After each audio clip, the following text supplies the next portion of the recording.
Hi, Debbie Mack with 10 more great Hitchcock movies. To Catch a Thief, 1955. Okay, in this one, Cary Grant plays a jewel thief who has given up the life, allegedly, but he's accused of stealing these jewels, and he says he's been set up, and, it's one of these wrong man scenarios again, and, I think there are so many unlikely scenarios in this movie, I can't even begin to count them, but the movie works somehow, mainly because of the chemistry between Cary Grant and Grace Kelly, who looks really good in a gown, and with jewelry around her neck. The Wrong Man, from 1957. This is about a man, a musician, who has been unjustly accused of a crime because he looks like the bank robber who committed the crime, and it was played by Henry Fonda very well. It's a very tense and suspenseful movie, and the interesting thing about it is that it's based on a true story, and it just goes to show that these kind of weird identity problems and eyewitness identification and so on, which is so unreliable, happen in real life, and it's interesting how that reality is reflected in a movie. It's scary, really. So, for that reason, and because the great Henry Fonda plays the main character, paired with other really spectacular actors like Vera Miles, the movie works. Frenzy, from 1972. Now, this one really scared the crap out of me. It's about a serial killer who kills people with a necktie. Women, specifically, I should say. And this man that he's associated with is the protagonist. And the main thing I remember was, I'll never think of the words, "Bob's your uncle," or "look at neckties the same way again." Oh yeah, there's this really great part where the camera pulls back from the apartment that the killer has taken this woman to, and it pulls. The camera comes back out of the building in which they are, out of the apartment, out of the building, onto the street, and it's like you can imagine what's going on inside there, and you can't hear it, and it's just I can't describe it for you well enough. You have to see it. It's just so frightening. Rope, from 1948. Okay, this is a little weird. Two guys invite a third person over to their apartment, kill him, stuff him in a trunk, and then invite all of the dead guy's friends over for a party. I don't know. Who knows why they did this? I mean, it's some kind of challenge, some kind of weird, we can get away with this thing? I don't know. I think it's all based on Leopold and Loeb or something. I'm not really sure. Anyway, it's a bizarre situation, and it works largely because Hitchcock creates suspense through his unusual use of cinematography. It appears to be all filmed in one take, even though it isn't. There are places where he cheated. He had to, because he couldn't possibly do it physically and splice parts together. But it looks like it's done in one take, and for that reason, it's really quite impressive.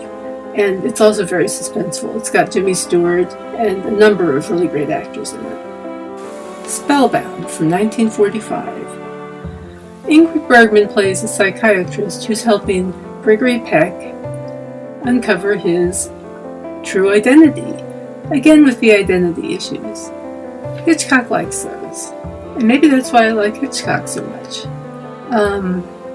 In any case, it's an interesting film because it uses dream sequences a lot, and a lot of them are real, surrealistic. So it's well worth watching. The Man Who Knew Too Much, from 1956. Now, the version that I'm familiar with is the one with Jimmy Stewart and Doris Day, who are a vacationing couple whose son is kidnapped, and who find out that there's going to be an assassination.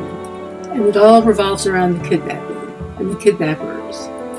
So originally, apparently, this is a remake, actually, of another Alfred Hitchcock movie called The Man Who Knew Too Much, which was much shorter and sounds like it might have been perhaps in some ways better. I'd like to see that one, but I do love this movie. It's very tense and suspenseful. It's got wonderful actors in it, and it showed the depth of Doris Day's ability to act, because she plays a mother who basically has a breakdown after finding out. There's a scene where she just breaks down after finding out her son is kidnapped. It's just gripping. And every time I see it, I can't help singing, "Que sera, sera." The Birds from 1963. I've always found this movie a little bizarre. Tippi Hedren runs into Rod Taylor at some place in San Francisco, and they have banter of some sort together. And eventually they grow close to each other, of course. That's what happens in Hitchcock movies. And she takes a couple of birds with her to go visit him. They're in a cage, and she goes to visit this guy, I think. Anyway, she's in this small town north of San Francisco, and suddenly birds started attacking her and all the people in the town. It's really like a little like a monster movie or a disaster movie, done in 1963 by Alfred Hitchcock in a very suspenseful way.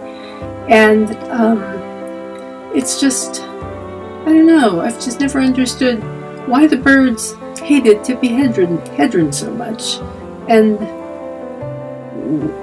any of it. But the thing of it is that it does have Suzanne Pleshette, and I just love Suzanne Pleshette. So I'll watch it just for that.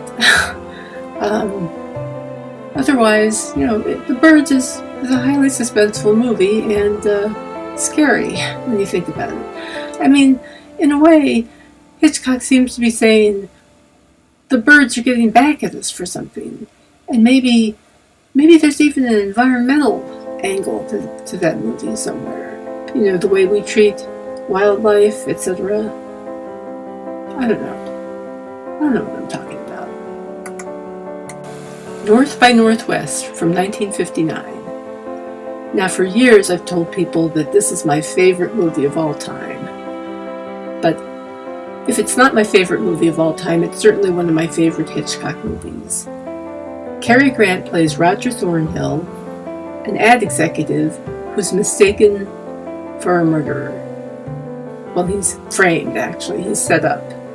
It starts out as a case of mistaken identity, actually, when he gets yanked by two men into a car. The two men thinking that he's this spy or something, when he's not. And it's one thing after another. Eva Marie Saints is in it.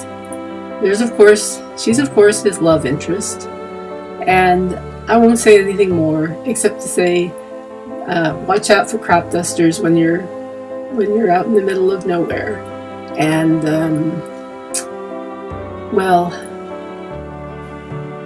it's a great movie. Everyone should see it.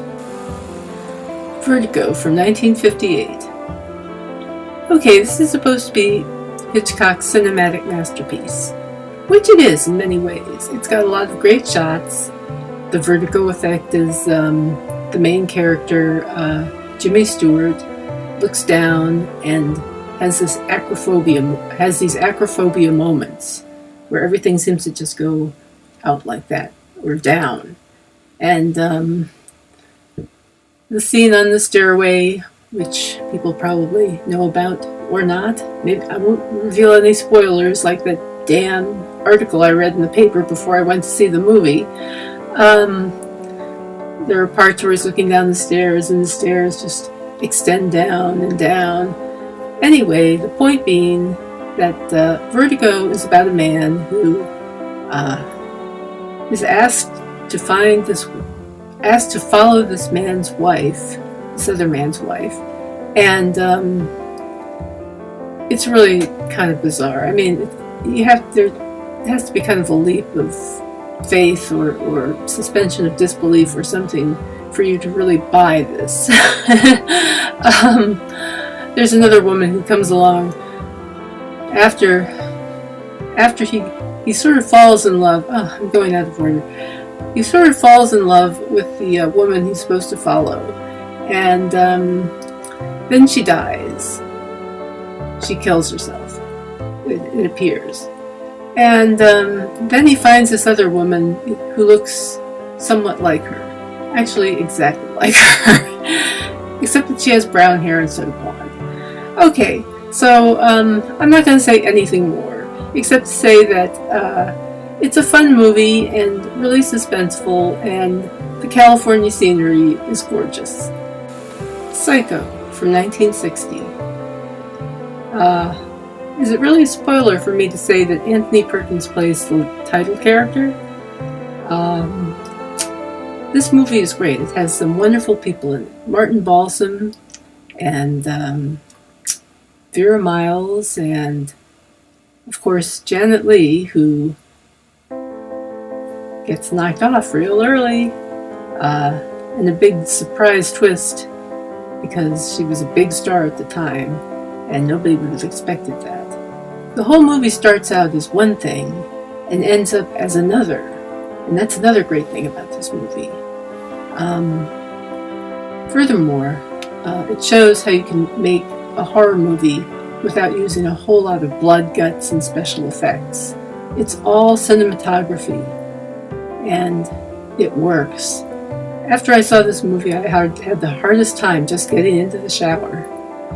But Psycho probably is one of the scariest movies of all time, and a real masterpiece by Alfred Hitchcock. Another thing about Psycho that's really remarkable is its score. The shrieking music, it really scares you. All of Alfred Hitchcock's movies use music to great effect. Marnie from 1964.